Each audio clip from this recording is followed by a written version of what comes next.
중국이 부상하면서 새로운 민족주의가 대두하고 있거든요. 그것을 저는 중화민족주의라고 부르고, 이 중화민족주의는 두 가지 구성 요소를 지닌다라고 볼 수 있습니다. 그래서 중화민족주의가 새로운 중국 공산당의 정체성을 만들고, 중화인이라는 중국인들의 정체성을 어떻게 만드는지, 그리고 왜 중국은 중국적인 것을 추구하는지, 여기에 관한 내용입니다. 치욕 역사 기억입니다. 여기서 치욕 역사라는 것은 중국의 아편 전쟁, 그러니까 1840년대 이후에 근대 시기에 당했던 치욕의 역사를 말하는 겁니다. 이 치욕의 역사를 기억하는 것이 중화민족주의와 어떤 관련성을 지니고 있는지를 분석하고자 합니다. 동아시아 근대 극복입니다.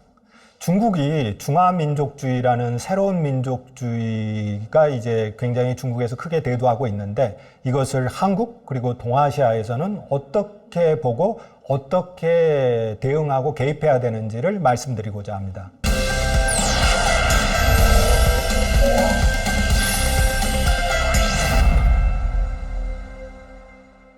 반갑습니다. 저는 서강대학교 중국문화학과 교수 이우견이라고 합니다. 한국의 오늘과 내일을 생각하면서 중국인들의 생각 그리고 중국의 마음을 들여다보고 있습니다.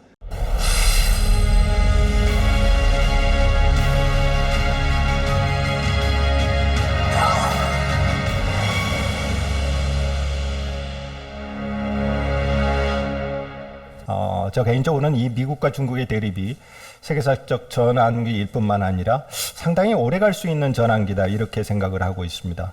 그런데 이러한 미중 대립이라는 새로운 시대, 새로운 전환점이 제 생각에서는 한국에게 굉장히 심각한 도전이자 위기라고 생각을 합니다.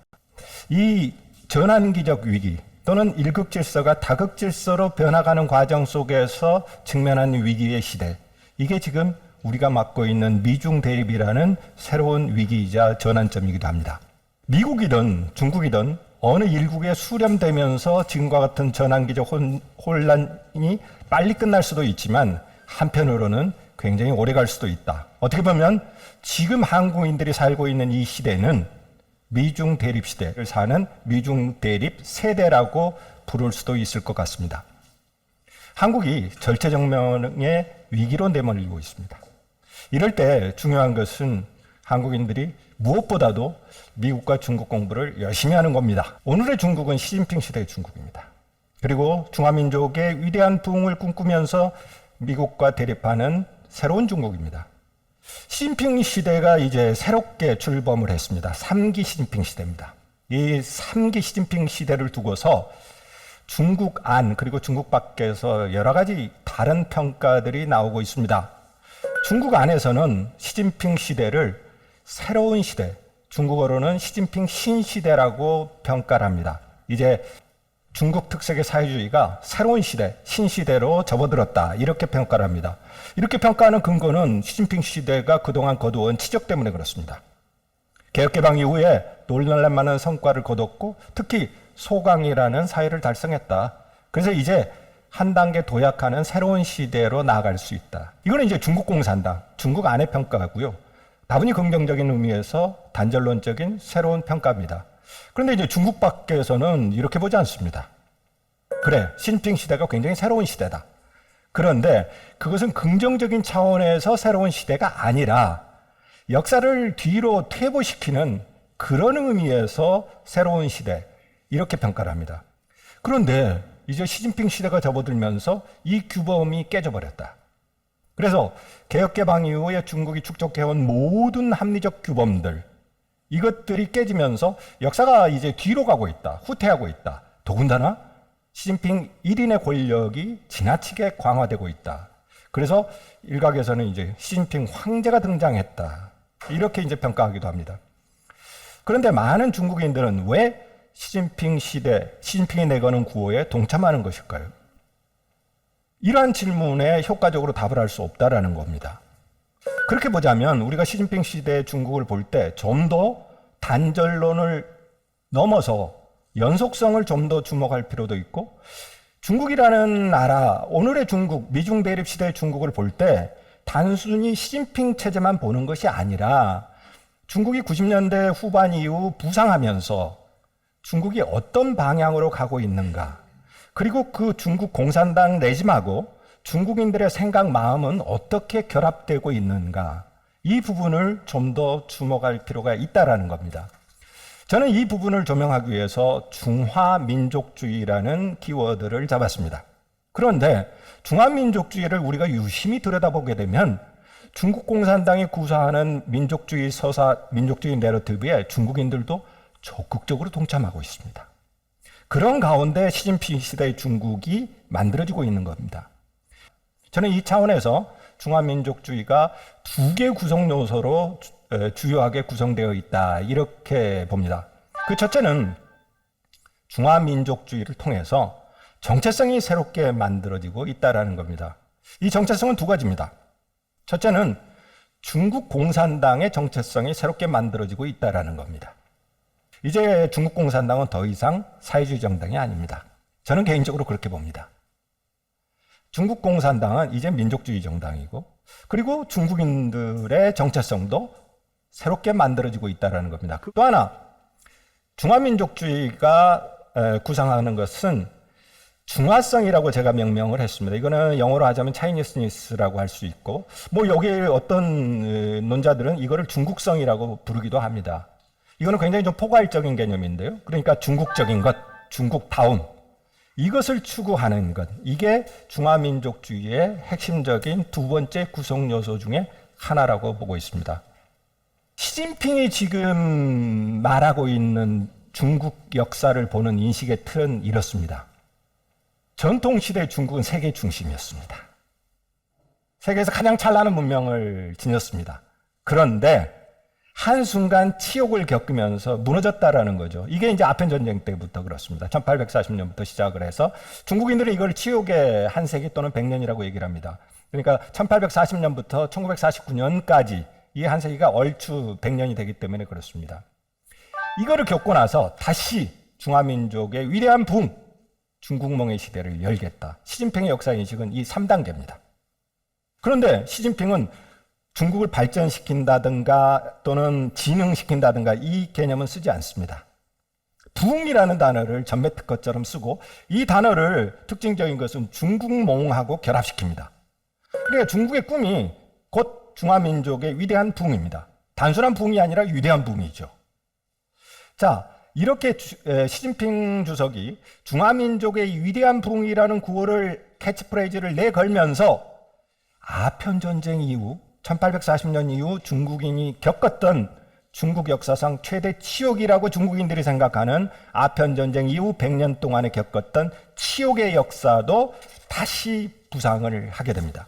근데 이제 이게 민족적인 차원에서만 이 치욕이 등장하는 게 아니라 중국 문화에서는 굉장히 이 치욕이라는 게 자주 등장합니다. 혹자는 이렇게 얘기를 합니다. 중국 문화의 원리 중에 여러 가지 근본적인 일종의 문화적 DNA가 있는데 그 중에 하나는 갚는 거다. 이게 되갚다라는 거죠. 그러니까 중국어로는 이제 우리 한자로 하면 갚을 보자입니다. 중국어로는 빠오하는 겁니다. 이 갚다라는 대상은 두 가지입니다. 하나는 은혜를 갚는 것, 하나는 치욕, 원한을 갚는 것. 우리가 치욕 역사개혁이라고 하지만 이건 굉장히 어떻게 보면 중국에게만 한정되는 얘기가 아니라 굉장히 보편적일 수 있습니다. 그러니까 한국도 그렇고 우리가 일제강점기에 치욕을 당했지 않습니까? 그리고 모든 민족 그리고 많은 국가들이 다들 저마다의 치욕 역사 기억을 가지고 있습니다. 그리고 이제 그러한 한 특정한 역사 시기에 치욕을 겪고 나서는 이 치욕을 극복해야 되겠다. 그리고 치욕 이전의 정상적인 역사 시기로 되돌아가야겠다. 이게 이제 일반적으로 많이 나옵니다. 특히 외세에 이제 치욕을 당하면 이제 반외세 이런 차원에서 이제 민족주의하고 흔히 결합되기도 합니다. 중국인들은 자신이 전통적인 역사 시기, 전통 시대에 굉장히 대단했다라고 생각을 합니다. 중국판 특유의 선민의식이기도 하고 문명적인 자부심이 굉장히 높지요. 중화문명이라는 것은 세계에서 가장 높은 수준 높은 문명을 지녔다고 생각하는 거죠. 그런데 1840년 아편전쟁 이후에 치욕을 당했다라고 생각하는 겁니다. 이거는 중국인들 생각에는 중국 역사에 처음 있는 역사적인 치욕이라고 생각합니다. 그러니까 나라만 뺏긴 게 아니라 중국인들의 자부심의 핵심인 중화 문명까지도 부정당하는 치욕을 겪었다라는 거죠. 은혜는 이제 접어두고 이 치욕이랄지 능욕을 당했을 때 갚는 서사의 가장 대표적인 것은 와신상담 이야기입니다. 우리도 잘 알죠.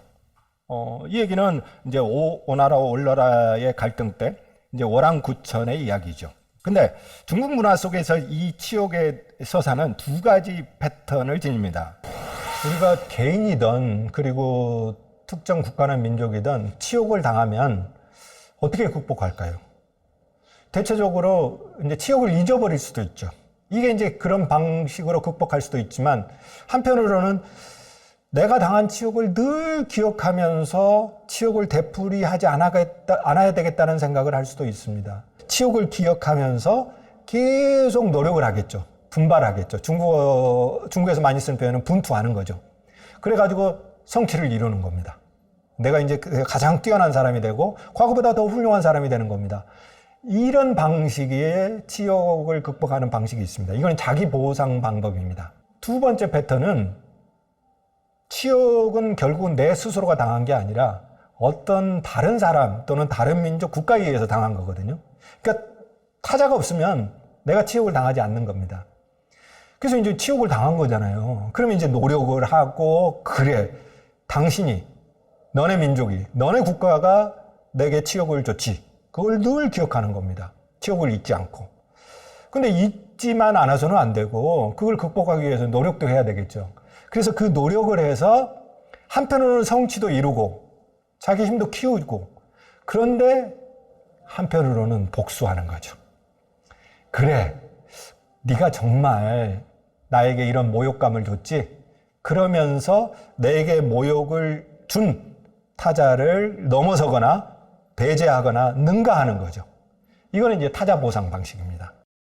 그래서 중국 근대 위기는 민족의 위기, 국민의 위기, 그 다음에 영토를 빼앗기는 위기와 더불어서 정신적인 것, 중화 문명이 최초로 위기에 직면하게 됩니다. 이건 문명사적 위기고, 이거는 중국 역사에 없던 심각한 위기입니다. 사실 이제 이런 위기가 더 심각했던 것은 일본에게 당한 거죠. 중국이 부상하면서, 중국몽이 대두하면서 이 잠복했던 치욕의 기억이 다시 위로 부상하고 있습니다. 그래서 중국몽 시대의 대표적인 중국 국가적인 구호라 하면 민족의 치욕을 잊지 말고, 그리고 그것을 기억해서 중화를 다시 부흥시키자는 겁니다. 정확히는 난징, 우리가 이제 대학살이라고 하지 않습니까?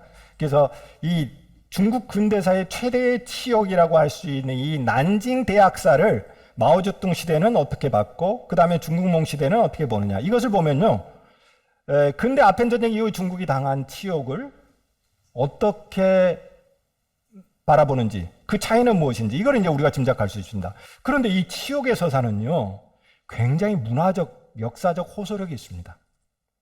중국인들의 마음에 이상적인 인격, 그리고 이상적인 군주, 이게 3000년 동안 문화적 서사로 굉장히 아래 잠복되어 있다는 겁니다.